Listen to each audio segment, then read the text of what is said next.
Hello friends, मैं आपका doctor Pankaj Chaturvedi, dermatologist from new Delhi. लेकिन आज मैं आपको स्किन के बारे में नहीं, कोविड-19 के बारे में कुछ बहुत ही इम्पॉर्टेंट इन्फॉर्मेशन दूंगा। जैसा कि आप जानते हैं कि कोविड की वजह से हज़ारों की तादाद में लोग प्रतिदिन मर रहे हैं। केओटिक माहौल है हर जगह, ऑक्सीजन नहीं है, बेड्स नहीं है, हेल्थ सिस्टम क्रैश कर चुका है। लोगों को समझ में नहीं आ रहा कि वो करें तो करें क्या। मैं आपको कुछ ऐसी इंपॉर्टेंट इन्फॉर्मेशन दूंगा जो किसी की लाइफ सेव करने में बहुत ही हेल्पफुल होगी। सबसे पहले ये समझिए कि ये बीमारी किस तरह की है। कोविड-19 एक नॉर्मल डिजीज़ नहीं है। ये बहुत ही वियर्ड डिजीज़ है जिसके दो फेजेस होते हैं, फेज़ 1 एंड फेज़ 2। फेज़ 1 होता है पहले 6 दिन का, फेज़ 2 होता है दूसरे 6 दिन का। 12 दिन की डिजीज़ है, first 6 days and second 6 days. आपके लिए ये बहुत ही इम्पॉर्टेंट है जानना कि जो कोविड में मोर्टेलिटीज़ हैं, जो लोगों की डेथ्स हो रही हैं, लोग वेंटिलेटर पे जा रहे हैं और जिनको ऑक्सीजन की ज़रूरत पड़ रही है, वो फर्स्ट 6 डेज़ में नहीं पड़ती, वो सेकेंड 6 डेज़ में पड़ती है। This Covid is dangerous in the second phase, not in the first one. तो अगर आप टाइमली आइडेंटिफाई कर लें कि आपका ये जो सेकेंड फेज़ है कब शुरू हो रहा है और टाइमली अगर आप ट्रीटमेंट शुरू कर दें तो आप उस ऑक्सीजन वाले फेज़ में जाने से बच सकते हैं। तो सबसे पहले जिस दिन आपके सिम्टम्स शुरू होते हैं कोविड के, fever, body ache, diarrhoea, loss of smell, loss of taste, या जिस दिन आपकी रिपोर्ट पॉजिटिव आती है, दैट इज़ डे 1। तो फर्स्ट 5 डेज़ आप नॉर्मल मेडिसिन लेंगे, doxycycline, azithromycin, ivermectin, vitamin C, zinc, Fabiflu. इसमें अपनी डाइट पे फोकस करें, हाइड्रेट करें और रेस्ट करें। इसमें आपको पैनिक होने की ज़रूरत नहीं है। आपको केयरफुल रहना है जिस दिन आपका 6th डे है और 7th डे है। 6th एंड 7th डे से आप केयरफुल हो जाएंगे और अगले एक हफ्ते तक you will be very very careful, because इसी फेज़ में कॉम्प्लिकेशंस बिल्डअप होते हैं और इसी फेज़ में लोगों की डेथ्स होती है। 6th डे आप एक सीटी स्कैन कराएंगे चेस्ट का और एक टेस्ट आप कराएंगे इन्फ्लेमेटरी मार्कर्स का, जिसमें सीआरपी सबसे इम्पॉर्टेंट है। कुछ और भी टेस्ट हैं जैसे डी डाइमर और इंटरल्यूकिन 6, अगर करा लें तो बेटर है, और कंप्लीट ब्लड काउंट। अब इनका रोल क्या है? इनका रोल ये है कि अगर छठे दिन आपका सीटी स्कैन माइल्ड है तो इसका मतलब ये है कि आपकी जो डिज़ीज़ है वो आपको ज़्यादा ट्रबल करने वाली नहीं है। अगर आपका सीआरपी लेवल बहुत माइल्ड है, नॉर्मल है या रेज्ड ज़्यादा नहीं है, इसका मतलब ये कि आपकी बॉडी में जो इन्फ्लेमेशन बिल्डअप हो रहा है वो ज़्यादा नहीं बिल्डअप हुआ है और आपको पैनिक होने की ज़रूरत नहीं है। Of course you have to be careful, but panic mode में जाने की ज़रूरत नहीं है। लेकिन अगर आपका सीटी स्कैन शो कर रहा है कि आपके चेस्ट में लंग इन्वॉल्वमेंट मॉडरेट है या सीवियर है और आपका सीआरपी लेवल भी बढ़ा हुआ है, that means you will be in trouble after few days. इसलिए आपको बहुत ही केयरफुल रहना है। अगर ये लेवल्स आपके मॉडरेट टू सीवियर आते हैं, सीआरपी का लेवल बढ़ा हुआ आता है, तो immediately you will consult a physician and from 6th और 7th day you will start your steroids and blood thinners. ये दो चीज़ें हैं जो पेशेंट की जान बचाती हैं अगर टाइमली आप स्टेरॉइड शुरू करें और टाइमली ब्लड थिनर शुरू करें। लेकिन इसका मतलब ये नहीं कि आप अपने आप को सेल्फ मेडिकेट करें, क्योंकि अगर स्टेरॉइड्स आपने फर्स्ट फेज़ में ले लिए, क्योंकि आजकल सोशल मीडिया पे और व्हाट्सएप यूनिवर्सिटी में बहुत सारे लोग ज्ञान देते हैं कि हाँ स्टेरॉइड्स बड़े यूज़फुल हैं, और जैसे ही पेशेंट्स की रिपोर्ट आती है डे 1 से वो स्टेरॉइड शुरू कर देते हैं। That is bad.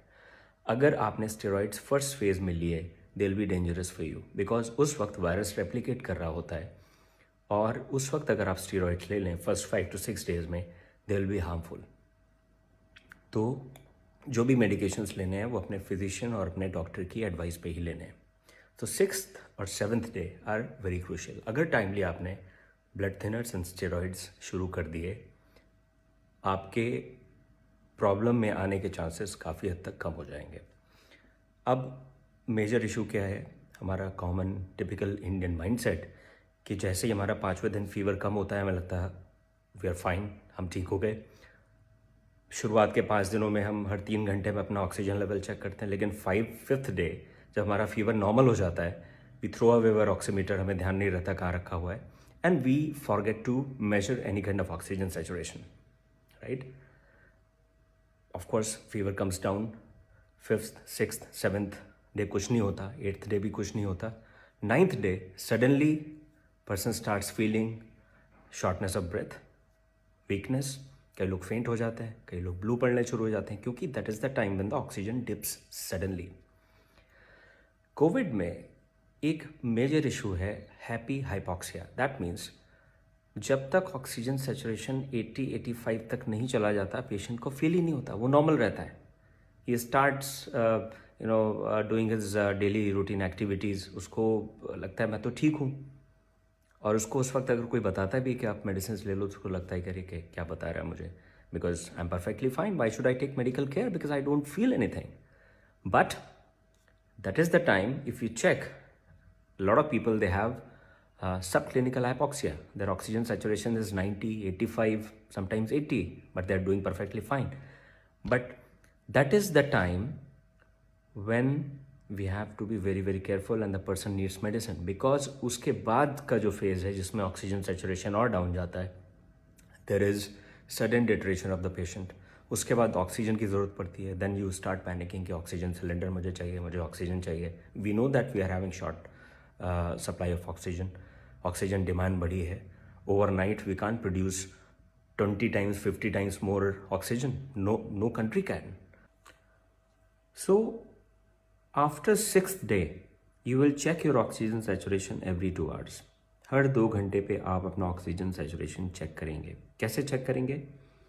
Right hand, या अगर आप लेफ्ट हैंडेड पर्सन है तो आपका लेफ्ट हैंड, उसकी मिडिल फिंगर, और वो भी तब जब ये मूव ना कर रही हो. तो इसको आप स्टेबल पोजीशन में रखेंगे, ऑक्सीमीटर लगाएंगे और कोशिश करेंगे कि इसमें कोई मूवमेंट ना हो. उस वक्त आप अपना ऑक्सीजन सैचुरेशन चेक करेंगे. उसके बाद आप वॉकिंग पोजीशन में भी अपना सैचुरेशन चेक करेंगे, जिसको बोलते हैं 6 minutes वॉक टेस्ट.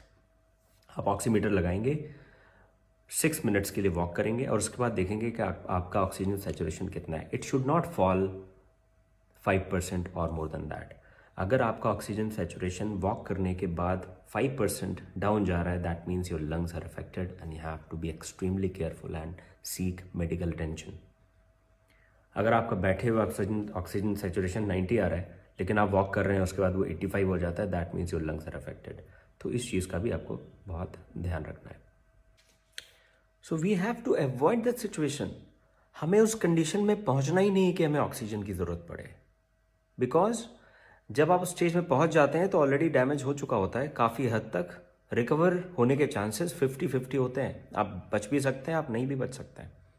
तो आपको उस स्टेज में पहुंचना नहीं है. You have to prevent that situation, and you can only prevent by identifying the timeline of Covid and taking proper measures right from day 6 or day 7. Right? If you'll do that, most probably you will sail through. Most probably आप बच जाएंगे और अपने आसपास जो भी आपके रिश्तेदार हैं, जो भी आपके फ्रेंड्स हैं, फैमिली मेम्बर्स हैं, उनको भी आप बचाने में हेल्प करेंगे. फ्रेंड्स, ये जो वक्त है, ये जो समय है, वो है एक दूसरे की हेल्प करने का. मैं एक डर्मेटोलॉजिस्ट हूँ, but still I am making this video so that I can make you aware. Most of the people who are suffering right now, they are suffering because they couldn't take timely measures, क्योंकि उनको पता नहीं था कि problem 6th-7th day से शुरू होती है. They thought that 4 or 5 days fever was there and after that they became perfectly fine. 5वें दिन फीवर चला गया, मैं तो ठीक हो गया. Because of this they don't know. Please educate them, okay? And do not ignore your symptoms. Consult a physician. Online consultation कर सकते हैं. स्टैंडर्ड गाइडलाइंस हैं कोविड केयर के. एंड पैनिक में ना रहें. अगर इन चीज़ों को आप फॉलो करेंगे, most of you will be fine. Take my words. Thank you.